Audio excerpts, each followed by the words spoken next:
Session को मैं शुरू करता हूं एक बहुत इंपॉर्टेंट एक बात जो हमको समझनी होगी सेशन को आगे बढ़ाने से पहले। हमारा जो भी एजुकेशन सिस्टम है या जो भी बचपन से आज तक हमारी कंडीशनिंग हुई है वो पूरा फोकस सिर्फ एक ही चीज के ऊपर है, वो है कि पैसा कमाओ। सब एग्री करते हैं इस बात से? तो पैसा कमाने पे तो सबका फोकस है, लेकिन कुछ ऐसा है जो इससे बहुत इंपॉर्टेंट है, उस पर किसी का फोकस नहीं है। पैसा कमाने से भी ज्यादा जो इंपॉर्टेंट है वो है कि आपने कितना पैसा बचाया। इंपॉर्टेंट है नहीं लॉन्ग टर्म में। सपोजिंग आपने 50,000 रुपये महीने कमा तो लिया, लेकिन आपके खर्चे हैं 55,000 रुपये के, क्या करोगे? तो कितना आपने कमाया उससे ज्यादा इंपॉर्टेंट है आपने कितना बचाया। कितना बचाया इससे भी ज्यादा इंपॉर्टेंट है कि जो बचाया उसको किस तरीके से इन्वेस्ट किया। ये कितने लोग समझ पा रहे हैं इस बात को? बट ये हमको कहीं नहीं सिखाया जाता है। स्कूल्स में, कॉलेजेस में, घर पे भी इसकी इतनी बात नहीं होती है कि पैसे को इन्वेस्ट कैसे करना है, स्मार्टली कैसे इन्वेस्ट करना है। क्योंकि अगर आपको स्मार्टली इन्वेस्ट करना आता है और आप मान लो महीने का, मैं बहुत बड़ी बात नहीं करता, 2-3 हज़ार रुपये भी इन्वेस्ट करते रहते हो अभी से, इस एज ग्रुप से, which is around 25 years 30 years, तो आने वाले 20 साल बाद 30 साल बाद पता है आपके अकाउंट में कितना पैसा हो सकता है अगर स्मार्टली इन्वेस्ट करते हो तो करोड़ों रुपए हो सकते हैं। तो this topic today is extremely important, चाहे आप मेल हो चाहे फीमेल हो। और जरूरी नहीं है ये उन्हीं लोगों के लिए है जिनकी एज ग्रुप 25 साल है, 30 साल है, 35 साल है, क्योंकि इन बातों को सीखना एक्चुअल में जरूरी है at age young of age as possible. यानी अगर आपकी एज 18-19 साल 20 साल भी है, जो लोग कैमरे में देख रहे हैं उनको मैं बोलता हूँ, जो वीडियो में देख रहे हैं, अगर आपकी एज 18-19 साल है 20 साल है, तब भी आपके लिए सेशन बहुत इंपॉर्टेंट है, इनफैक्ट ज्यादा इंपॉर्टेंट है। और मेरे को आइडिया कहाँ से आया ये सेशन करने का? मेरे एक फ्रेंड है, मेरी वैसे उनसे बातचीत हो रही, उन्होंने मेरे से पूछा कि यार मेरे पास में कुछ फंड पड़ा हुआ है, मुझे क्या करना चाहिए, उसको कहाँ इन्वेस्ट करना चाहिए, कुछ आइडियाज हैं आपके पास? नहीं, उन्होंने मुझसे पूछा आप क्यों बीच में टांग अड़ा रहे हो, सीधा ही म्यूचुअल फंड। तो उन्होंने मेरे से पूछा, तो मैंने ये नहीं कहा जो इन्होंने कहा, मैंने सबसे पहले उनसे ये पूछा, मैंने कहा आपने क्या किया हुआ उस पैसे और कितना पैसा आपने जोड़ा हुआ है। उन्होंने बताया मेरे अकाउंट में अराउंड 4-5 लाख रुपए पड़ा हुआ है। मैंने कहा अकाउंट में मतलब? कहते savings account, and it's a huge blunder. और आप में से भी बहुत सारे लोगों के अकाउंट में पैसा पड़ा हुआ, कितने ऐसे हैं यहाँ पर? सेविंग अकाउंट में इंटरेस्ट कितना है पता है? 3%, 3.5%। इन्फ्लेशन कितनी है? इन्फ्लेशन पता है ना हम सबको क्या है? मान लो आज हम पेट्रोल खरीदते हैं, कितने का है पेट्रोल, कितने रुपए लीटर है? 73। ये आज से 20 साल पहले कितने का था? 20-25 रुपए का। तो 25 रुपए से बढ़ करके आज कहां हो गया? 73 पे पहुंच गया, तो ऑलमोस्ट 3 गुना बढ़ गया है। तो अगर वो पैसा आपके सेविंग अकाउंट में पड़ा होता तो क्या वो 3 गुना बढ़ जाता? तो आप लॉस में हो। समझ गए? इन्फ्लेशन का जो रेट है अप्रॉक्सीमेटली आप कह सकते हो 6% के आसपास मान लेते हैं, वो वेरी करता रहता है। बट अगर 6% इन्फ्लेशन है और 3% आप अर्न कर रहे हो उस पैसे पे, तो आप कमा नहीं रहे हो, आप गंवा रहे हो, क्योंकि उस पैसे की वैल्यू कम होती चली जा रही है और आप खुश हो रहे हो कि मैं पैसा जोड़ रहा हूं। आप जोड़ नहीं रहे हो, आप बेवकूफी कर रहे हो। इस तरह की कुछ चीजें हैं जो हमको सीखनी बहुत जरूरी है। और जैसे मैंने उनको ये बात बोली तो it was a surprise for him. मैंने कहा ये पैसा सेविंग्स में क्यों पड़ा है, इसकी एफडी क्यों नहीं कराई? क्योंकि एफडी में एटलीस्ट 7% इंटरेस्ट है। कहता मैंने कभी सोचा ही नहीं ऐसे, मेरे को किसी ने बताया ही नहीं इसके बारे में, कभी सिखाया ही नहीं। वही कोई छोटी प्रॉब्लम नहीं, बहुत बड़ी प्रॉब्लम है। मैंने कुछ कैलकुलेशंस करी, फिर उनको मैंने बताया, मैंने कहा अगर सिर्फ इतना सा स्टेप हमने उठा लिया ना, इतना सा जो कुछ भी नहीं है, कुछ घंटे का है, कि जो सेविंग में पड़ा है उसकी एफडी करानी है। एफडी भी अलग अलग ड्यूरेशन की करा दी, कुछ जो हमको पता है कि अभी इमीडिएटली काम नहीं आना है उसकी मान लो 3 साल की करा दी, कुछ लगता है इमीडिएटली काम आना तो 6 महीने की एफडी करा दी। अगर इतना सा भी हमने स्टेप उठा लिया तो अगले आने वाले 20 साल बाद कितने का फर्क पड़ जाएगा? Any idea? लाखों रुपए का फर्क पड़ेगा, कम से कम 20 लाख रुपए का फर्क पड़ेगा आने वाले 20 से 25 साल में। तो मैंने कहा वो जब 20-25 लाख आएंगे, अब ये करोगे तो वही आप जो मैंने बताया है, तो उसमें से कुछ थोड़ा इधर भी दे देना भाई। आपने कितना पैसा कमाया उससे इंपॉर्टेंट क्या है? कितना बचाया। अब पैसे को बचाते कैसे हैं? पैसे को बचाना मतलब हम क्या समझते हैं? खर्चे कम करो, बस ये तो हमको समझ आता है कि सब्जी वाले से लड़ते रहो, रिक्शे वाला 10 रुपए नहीं भैया 8 रुपए दूंगी मैं, तो बचा लो 2 रुपए। इसकी मैं बात नहीं कर रहा हूँ, मैं बात कर रहा हूँ थोड़ी बड़ी गेम की, जहां पे हम कुछ बेवकूफों वाले स्टेप्स उठाते हैं और अपना करोड़ों का नुकसान कर बैठते हैं। मैं 2-3 रुपए की 5 रुपए की बात नहीं कर रहा हूं। जो आज देखने में हजारों लग रहे हैं वो आने वाले टाइम की करोड़ों है, याद रखना मेरी इस बात को। हजारों लाखों बन जाते हैं कुछ साल बाद और लाखों करोड़ों बन जाते हैं कुछ साल बाद, अगर हमने स्मार्टली इन्वेस्ट किया तो। अब बताता हूं आपको एक बहुत बड़ी गलती जो हम सब कर रहे हैं। आप में से कितनों ने इंश्योरेंस कराई हुई है? कौन सी इंश्योरेंस कराई हुई है? कितनों ने एंडोमेंट वाली कराई हुई है? कितनों को तो, एक मिनट, जिन्होंने इंश्योरेंस कराई हुई है कितनों को पता ही नहीं उन्होंने कौन सी कराई हुई है? करो हाथ ऊपर करो। अरे वाह वाह जी वाह। कितने हैं जिन्होंने एंडोमेंट कराई हुई है? एंडोमेंट पता क्या होती है? कि आपने हर साल का इतना एक एक्स अमाउंट दिया, मानो 20-30 हज़ार रुपए दिया, और 10 साल बाद 20 साल बाद आपको इतने लाख रुपए मिल जाएगा, उसको एंडोमेंट बोलो। हाँ वही कराइए सर। क्या सर एंडोमेंट बोलो, सीधी बात करो ना। इंश्योरेंस का मतलब लोग यही समझते हैं इंडिया में कि हर साल का इतना पैसा जाना है, इतना प्रीमियम जाएगा, 20,000 30,000 40,000, और 20 साल बाद आपको इतने लाख रुपए मिल जाएगा, मान लो 20 लाख रुपए मिल जाएगा। तो सुनने में बड़ा अट्रैक्टिव लगता है, बेवकूफों वाला स्टेप है ये। कितनों ने टर्म इंश्योरेंस कराई हुई है? हार्डली 3 या 4 या 5 लोग। कमाल जी कमाल। देख लो कितना बड़ा ब्लंडर है ये भी आप सपने में भी नहीं सोच सकते। और ये आपको कोई नहीं बताएगा, ना कोई बैंक वाले बताएंगे, ना कोई इंश्योरेंस एजेंट बताएगा, ना आपका कोई दोस्त बताएगा, क्योंकि जब पैसा बीच में आ जाता है तो यारी दोस्ती सिर्फ नाम की होती है। दारू पी रहे हो और तुम मेरा भाई है, मैं तेरे साथ में कभी कुछ गलत नहीं कर सकता, ले तू एंडोमेंट करा, वो तू मेरे पे छोड़ दे यार। और आपको पता ही नहीं आपका कितना बुरी तरीके से कटा है। तो अब ध्यान से समझना, ये जो टर्म इंश्योरेंस है ये आपको कराने के लिए कोई नहीं बोलेगा। क्यों? क्योंकि इसमें जो इंश्योरेंस एजेंट है उसको पैसा ना के बराबर मिलेगा। जो एंडोमेंट प्लान्स होते हैं, जो यूलिप्स होते हैं, उसमें उनको अच्छा खासा कमीशन मिलता है, कुछ केसेस में 30% तक भी मिलता है। अगर आपने मानो 20,000 की इंश्योरेंस कराई तो 30% कट गया आपका, आपका कट नहीं गया है, पैसा आपका कट गया है, 6,000 रुपये गया। अगर 6,000 रुपये वैसे कहीं पे खो जाते हैं या नहीं मिलते हैं या कोई लेकर के आपसे भाग जाता है, कितने दिन तक टेंशन रहती है? मजे की बात क्या है, आपको पता ही नहीं है कि आपके साथ क्या हुआ है। ये जो टर्म इंश्योरेंस होती है इसमें ना के बराबर करता है। इसमें बस एक पॉइंट होता है जिसको सुनते ही आप लोगों को झटका लगेगा, जिनका कन्वेंशनल माइंडसेट है। टर्म इंश्योरेंस क्या होती है कि आप इतना पैसा देते रहो, मानो आपने 10 साल दिया, 20 साल दिया, 30 साल दिया, 30 साल बाद आपको 1 रुपये भी वापस नहीं आएगा। ओह सर, ये क्या सर, वापस नहीं आएगा तो फायदा क्या? इंश्योरेंस किस लिए होती है? किस लिए होती है? कि कल को आपको कुछ हो जाए। ये बेसिक सी बातें बता रहा हूं आपको, ये नहीं पता है लोगों को। अभी देख लो कितनों ने हाथ उठाया था। बेसिक सी बात समझो, इंश्योरेंस का जो मतलब होता है वो होता है कि अगर आपको कुछ हो गया तो आपकी फैमिली को इतना पैसा मिल जाए कि उनको टेंशन ना हो। मान लो आप अर्निंग मेंबर हो फैमिली में, आप महीने का मान लो 30,000 कमा रहे हो, 40,000 कमा रहे हो, तो इंश्योरेंस का मतलब क्या है कि अगर आपको कुछ हो जाए तो आपकी फैमिली को इतना पैसा मिलना चाहिए कि उनके पास 40-50,000 रुपये आता रहे। ये जो पॉलिसीज होती हैं, एंडोमेंट, यूलिप और ये सब जितनी भी होती हैं, इसमें कवर बहुत कम होता है। कवर का मतलब समझते हैं? कवर मतलब लाइफ कवर, जितने की कवरेज हुई है कि अगर आप मानो 50,000 का प्रीमियम दोगे तो आपको कवरेज मिलेगी। अलग अलग प्लान में अलग अलग होती है। मान लो 10 से 20 लाख रुपए की। मान लो अगर आपको 20 लाख रुपए मिल भी गया आपकी फैमिली को आपके जाने के बाद में, अगर आप साल का 50,000 दे रहे हो तो इसका मतलब अच्छा खासा कमा रहे हो, मान लो लाख रुपए महीने का कमा रहे हो, तो क्या उस 20 लाख रुपए में आपकी सारी जो भी फैमिली की प्रॉब्लम्स है वो सारी सॉल्व हो जाएगी? तो करा क्यों रहे वैसे इंश्योरेंस? बस लालच, कितने साल बाद कितना पैसा मिलेगा? 20 लाख को अगर आपकी फैमिली आपके जाने के बाद में बैंक में रखती है, वहां से कितना इंटरेस्ट आएगा? मान लो 7% भी आ जाता है। 7% कितना होता है? 1,40,000, 20 लाख पे महीने का कितना हुआ? 12,000 रुपए महीना। चलो 1 लाख घटा देते हैं। अगर आपकी सैलरी 50,000 थी तो क्या 12,000 रुपए महीना बहुत है आपके लिए, आपकी वाइफ के लिए, आपके बच्चों के लिए, आपके मदर फादर के लिए, सबके लिए बहुत है? बिल्कुल। तो फिर ऐसी इंश्योरेंस हम क्यों कराते हैं? क्योंकि हम इन चीजों में कभी दिमाग ही नहीं लगाते हैं। कोई और हमारे लिए दिमाग लगा रहा होता है, कोई एजेंट या फिर बैंक वाले फोर्स कर रहे होते हैं। आजकल नया ट्रेंड चल गया है कि आपके बैंक अकाउंट में थोड़ा सा भी पैसा पड़ा होगा तो बैंक से फोन आ जाएगा। हो रहा है ऐसा है? नहीं हो रहा है कि क्यों रखा हुआ है, ये करा लो ना, वो करा लो ना। अब वो क्या करवाने को बोलेंगे आपको, जिसमें आपका फायदा है, जिसमें उनका फायदा है। इस बेसिक सी चीज को समझ लो। तो टर्म इंश्योरेंस के लिए आपको कोई नहीं बोलने वाला। उल्टा अगर आप बोलोगे तो वो लोग मना ही करेंगे, आपको कहेंगे इसमें मिलना तो है नहीं, फायदा क्या है। अब टर्म इंश्योरेंस का फायदा समझो। यहां पे आपने एंडोमेंट में, यूलिप में कितना दिया? 50,000 साल का, और मिला कितना? कवर कितने का है? 20 लाख का मैक्सिमम। कई कई केसेस ऐसे भी हैं जहां पे 50,000 आपने दिया और 10 लाख का कवर है। 10 लाख रुपए कुछ भी नहीं है अगर कुछ आपको हो जाता है तो। अब वहां पर क्या है? 10,000 रुपए आप देते हो साल का, और कवर कितना है? 1 crore. 1 crore approximately, depends upon the age. But 1 crore का आपको कवर मिला। 10,000 रुपए आपने साल का दिया। 1 करोड़ अगर उन्होंने बैंक में भी रखा, कितना आया? 7 लाख रुपए साल का आया। महीने का कितना हुआ? अराउंड 60,000। बहुत है। अगर आप 50,000 रुपए कमा रहे हो, बल्कि 10,000 अगर आप, मैं वही बोलने वाला था कि अगर आप जरूरत से ज्यादा लाते हो घर में तो आपके घर वाले खुश होंगे। चलो एक काम तो अच्छा किया जिंदगी में। तो अगर आपका बजट 50,000 का है इंश्योरेंस कराने का, तो 10,000 आपने कराई टर्म इंश्योरेंस, बिना ये सोचे कि मेरे को वापस कितना मिलेगा, क्योंकि वापस मिलने के लिए इंश्योरेंस नहीं है। इंश्योरेंस है लाइफ कवरेज के लिए।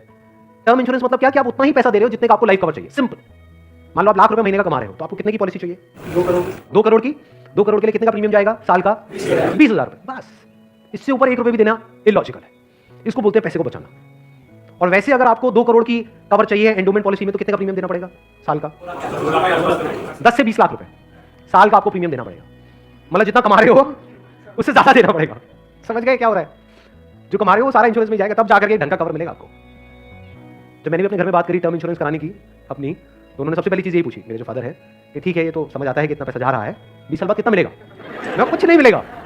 मैं कहा हाँ, अगर कुछ हो गया तो मिलेगा। ये तो नहीं बेटा, ये क्या बात। मैं कहा इसीलिए होती है इंश्योरेंस पॉलिसी, मिलेगा। इस तरह से आप ज्यादा से ज्यादा कवर ले सकते हैं। Health insurance sir? Health insurance is must, आज के टाइम में बहुत जरूरी है। नहीं तो होगा क्या, आपने पैसा बचाया, मान लो बहुत एफर्ट किया, बहुत मेहनत करी, पता नहीं क्या क्या करा, और एक अमाउंट आपने बचा भी लिया। 10 साल 20 साल काम करके मान लो 10-20 लाख रुपए आपने बचा लिया, किसी तरीके से सेव कर लिया। और अगर कोई बीमारी हो गई तो कितनी देर लगेगी उस पैसे को खत्म होने में? हफ्ता, 10 दिन, 15 दिन। कितने लोग प्रैक्टिकली मेरी इस बात से रिलेट कर पा रहे हैं? सब कर पा रहे हैं। और कितनों ने हेल्थ इंश्योरेंस कराई हुई है? रिलेट सारे कर पा रहे हैं, लेकिन हार्डली आधे लोग ऐसे हैं जिन्होंने एक्चुअल में अपनी हेल्थ इंश्योरेंस कराई हुई है। और हेल्थ इंश्योरेंस मुझे लग रहा है ज्यादातर ने तो नाम के लिए करा रखी होगी। कितना कवर है? क्योंकि अगर आप कवर ज्यादा भी लेते हो तो प्रीमियम आपको बहुत ज्यादा नहीं देना पड़ता है, मार्जिनली एक्स्ट्रा होता है। उसमें आपकी पूरी फैमिली कवर हो जाती है। मतलब आप, आपकी वाइफ, आपके बच्चे सारे कवर हो जाते हैं।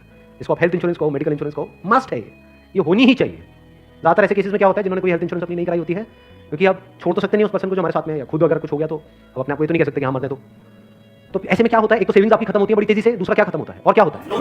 लोन लेना पड़ेगा, उधार लेना पड़ेगा।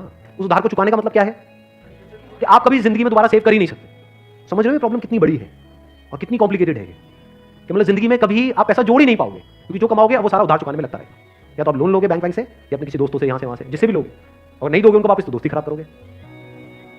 और एक और जब बात यहाँ तक आई है तो एक और चीज, एक और गलती हम करते हैं, we want to make quick money. उससे हमेशा बच करके रहो। जहां भी क्विक मनी की बात हो रही हो, भैया इतना पैसा लगा दो, इतने टाइम में इतना पैसा मिल जाएगा, ये हो जाएगा, वो हो जाएगा, वहाँ से भाग जाओ, उल्टे हो जाओ और भाग जाओ वहाँ से, रुकना मत गलती से।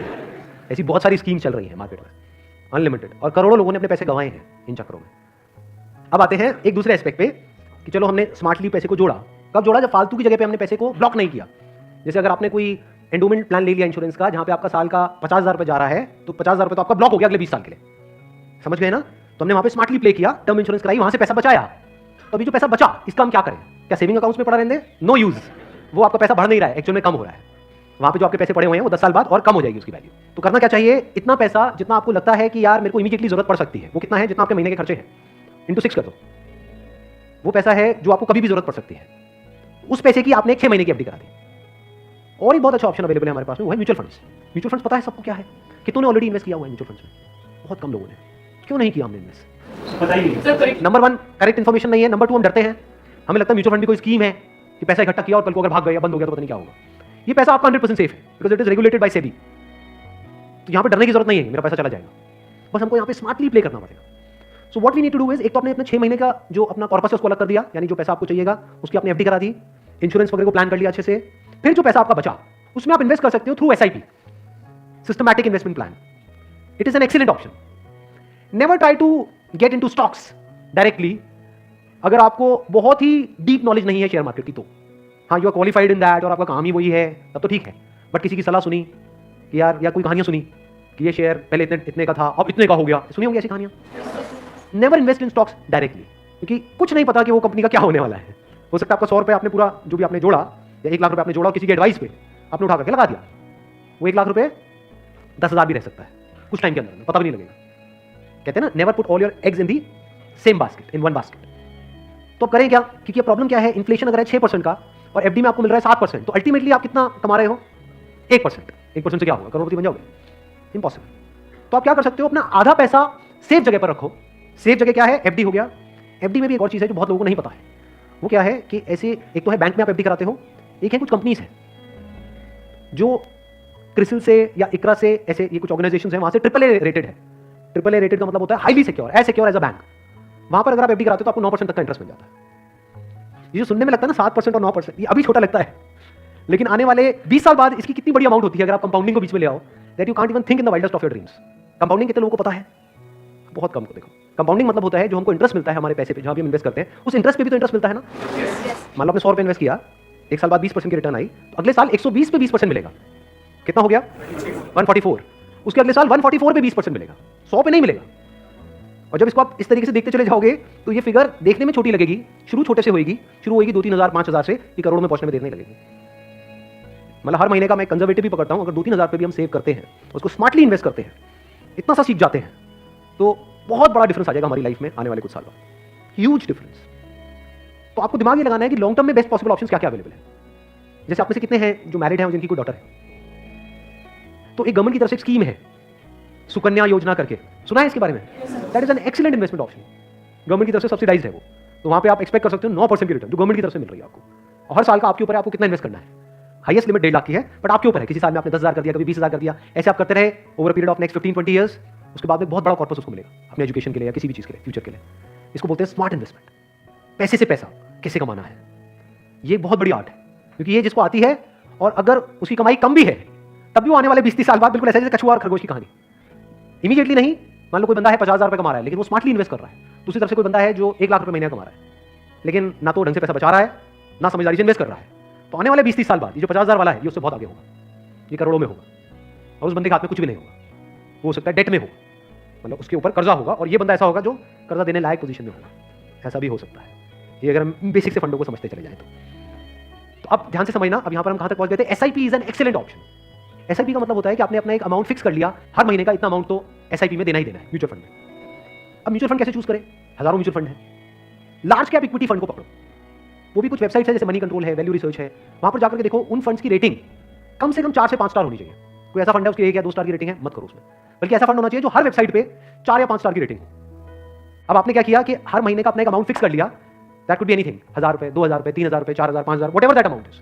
एसआईपी के थ्रू ऑटोमेटिकली इतना अमाउंट आपके अकाउंट से डेबिट होता चला जाएगा over a period of next 10 years, 20 years, 30 years. अभी स्मार्ट इन्वेस्टमेंट क्यों है? एक तरफ से मैं इंश्योरेंस के लिए मना कर रहा था, इसके लिए स्मार्ट क्यों है? क्योंकि यहाँ पे आपका पैसा नहीं कट रहा है, जो पैसा आप लगा रहे हो पूरा का पूरा इन्वेस्ट हो रहा है। इसमें भी 2 ऑप्शन है, एक आप ब्रोकर के थ्रू जा सकते हो, एक है डायरेक्ट जा सकते हो, तो वहां पे आपका 1% और बच जाएगा। मान लो टोटल 1.5% कटना था हर साल का, अब कितना कटेगा? सिर्फ आधा %। अभी 1% सुनने में छोटा लगता है, but over period of 20-30 years ये लाखों रुपए का होता है।